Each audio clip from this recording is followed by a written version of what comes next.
wondered what were these banners, who are these individuals? These banners represent individuals who were tortured by Chicago Police Department. These banners were the banners that the movement, everybody who was fighting for reparations, held up in front of Ron Emanuel's house and demanded him, as Aislinn spoke about. They held these in every kind of weather and demanded that he do something.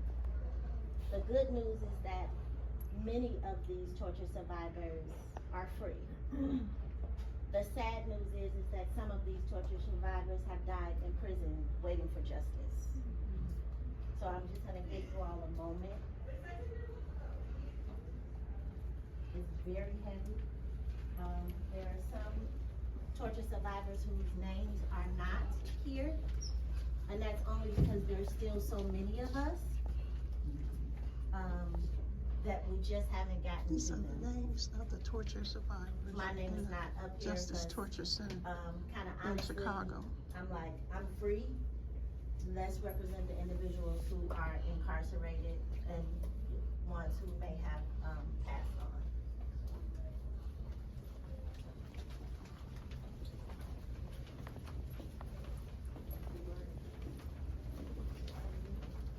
This is the Torture Justice Center. So this is our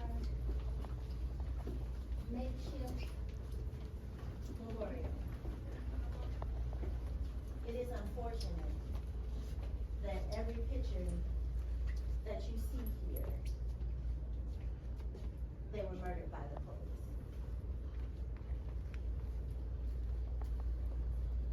When I come over here, because this one was just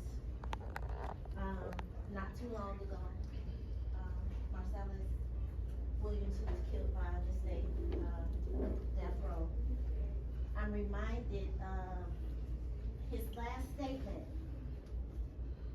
as he was about to be put to death.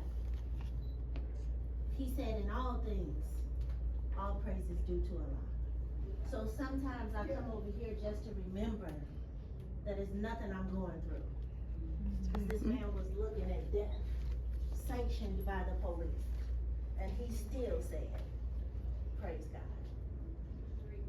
When I come over here and I see Sonia Massey, I think about being a police torture survivor and nobody ever believed me because I was a woman. And we saw the police murder a woman. So we have to keep doing this work. We have to. Because they'll keep doing what they do. So, the one photo, this is Henry D., a torture survivor who did 50 years in prison and came home and died.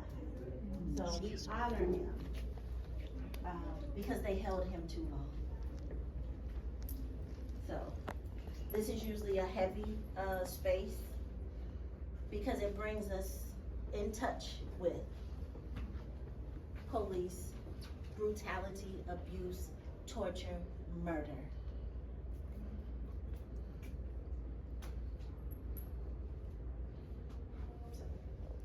As you can see, there are still banners this way. This comes into the organizing section of the building.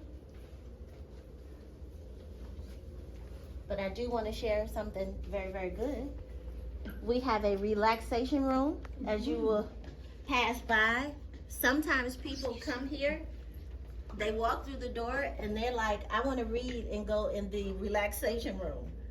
So they're in here and there's a massage chair. Everything in here. So, but we have organizers who focus on This is the relaxation room. so we can continue to do this work, so we can do legislation, so we can change the laws, because it's really not enough for us to come to work every day and just come to work. We have to heal, dismantle, and create. We have to be, as Gandhi said, the change that we want to see. So that is what organizing does. They work on being the change that we all need. As we come around this space, we have interns.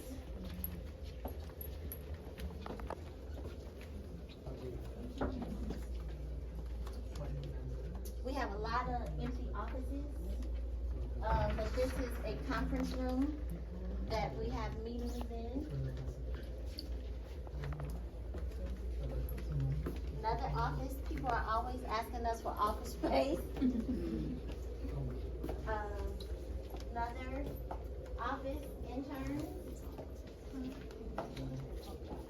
We are coming to the art therapy and trauma therapist office, and they are in session. But this is something we're also very proud of, because the difference with our therapy is that it's not just a therapist here. All of our therapists provide services through a politicized healing. We believe that to be healed, you have to fight. You have a right to fight. All of our therapy is trauma informed through a justice impacted lens. So we don't have people who work here as therapists who, exactly. So everybody is accustomed to working with justice impacted people.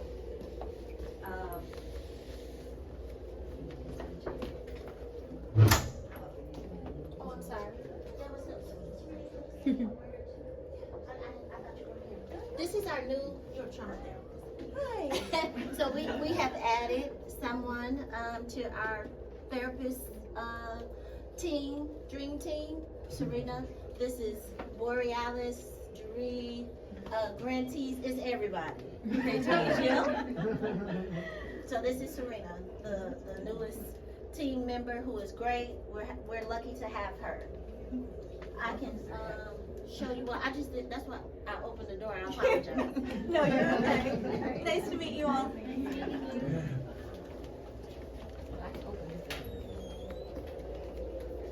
So it's small in here, but y'all can come in and circle. This is our art therapy room. We have pottery. We have a class where people can come and do pottery. You can color, you can paint, you can do whatever you want in here.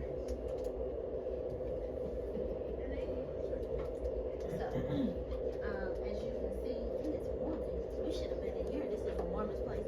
And we also have the kiln to make the pottery. But a lot of justice impacted people really enjoy this space because it allows them to work through some of the things without ever having to say anything. So art therapy is very important. Please consider that with all of your programming. Please consider art therapy. This is our clinical director's office, and she's the art therapist. You can pretty much tell. Oh, yeah. She's the art therapist. So, one of our 17 bathrooms.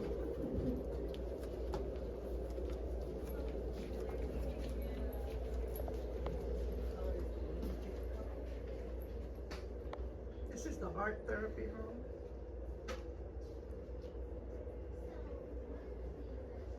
Very unique to Chicago Torture Justice Center is that we really were intentional about creating a space that you can literally work anywhere.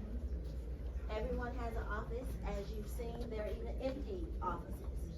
But you can work anywhere in this building. We have people who come here just to be in our front room. We have other organizations that ask to do seminars and things in our space, so we are very proud of it. I wanted to give you all just a few minutes to look at some of what's on the wall. Right behind you are some of the movement photos of reparations. That is when people were fighting to get reparations. It's cold. Yes. Taking some of y'all's little stuff. So there's so much art. And I'm just gonna, this is our program motto with the best picture. You know what I'm saying? Y'all know who this is. Y'all know who this is. I'm on the front cover too. That's our program motto. I can actually get some of those if you want. Alright. Just want to take me home. But I'm gonna walk you all over to Curtis. Do you have your keys for the re-entry closet? Can you open up re-entry? So I'm gonna walk you all over to the re-entry closet. You tell them. Okay, all right. These photos right here is when they occupied this space right here. When they was trying to close this clinic. The bottom one is. Yeah. So, this one right here. 3 days. Yes. When Ron was closing the clinic, they occupied the space to keep him from closing it. You mean Ron Emanuel? Yes. Yeah, Yeah. remember he was, The he ex-mayor. shut down, what, 5 of them, every 2 days. And he shut down 5 of them. Not a fan, not a fan, not a fan. Never been a fan.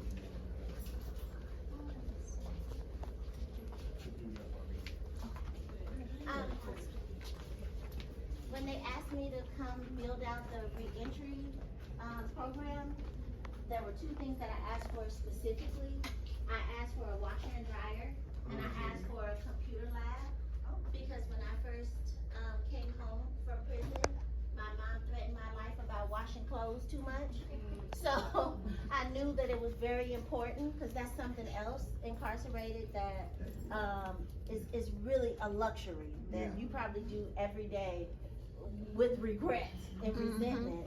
But when you're incarcerated, yeah, you would love to be able to do your own laundry. So I asked for a washer and dryer, and I asked for a computer lab, so people could come here and sit at the computer as long as they wanted to. Najee, our case manager, teaches computer classes, because I remember when I was released, I was able to get a few degrees, but when I came home, I did not know how to attach a document to an email. Yeah. They don't teach you how to be free. They teach you how to be prisoners. So. Absolutely.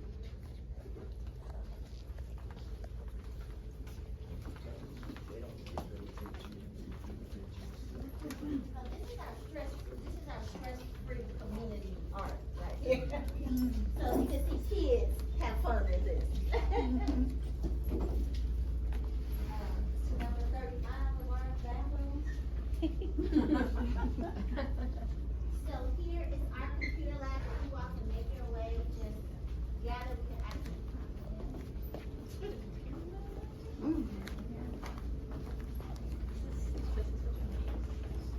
Nice.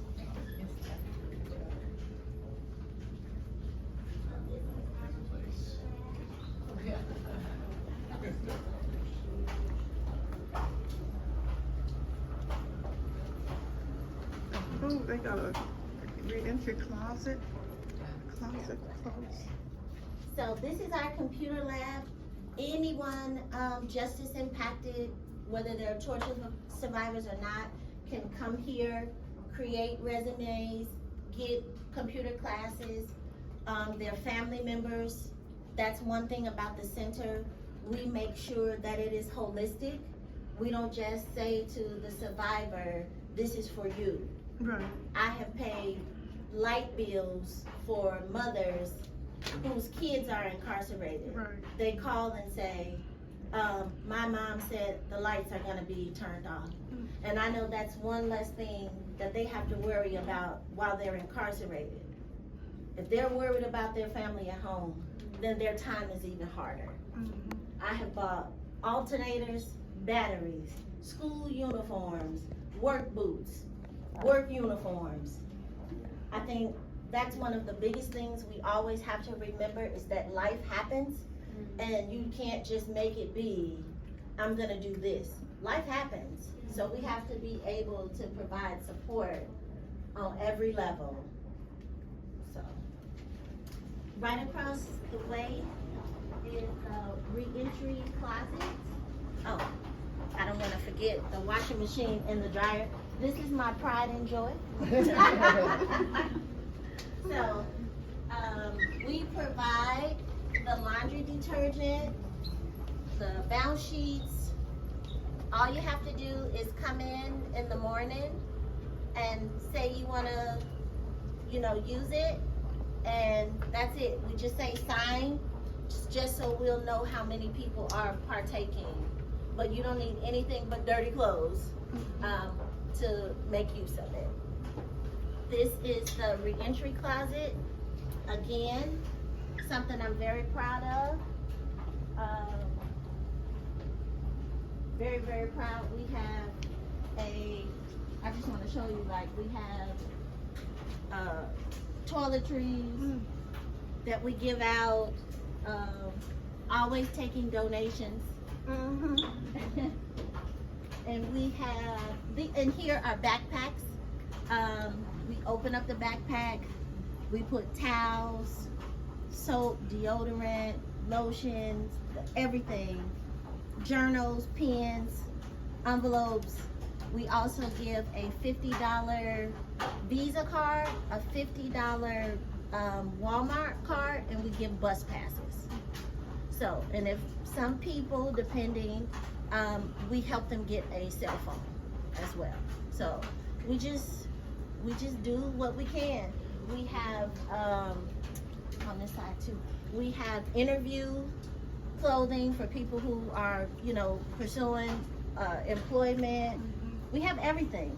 We do. We have everything. They're like new shoes in these boxes. Like, the people who donate are really, really, really mindful of making sure that our people have great things, not just used, beat up, very nice things. So, very proud of our re-entry closet. And we just let people come in here and have at it.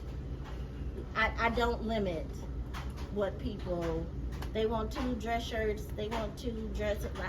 I said I would not do this if I had to tell anybody no. So, I don't. I think that is it. I'm willing to take any questions because I might have forgotten something.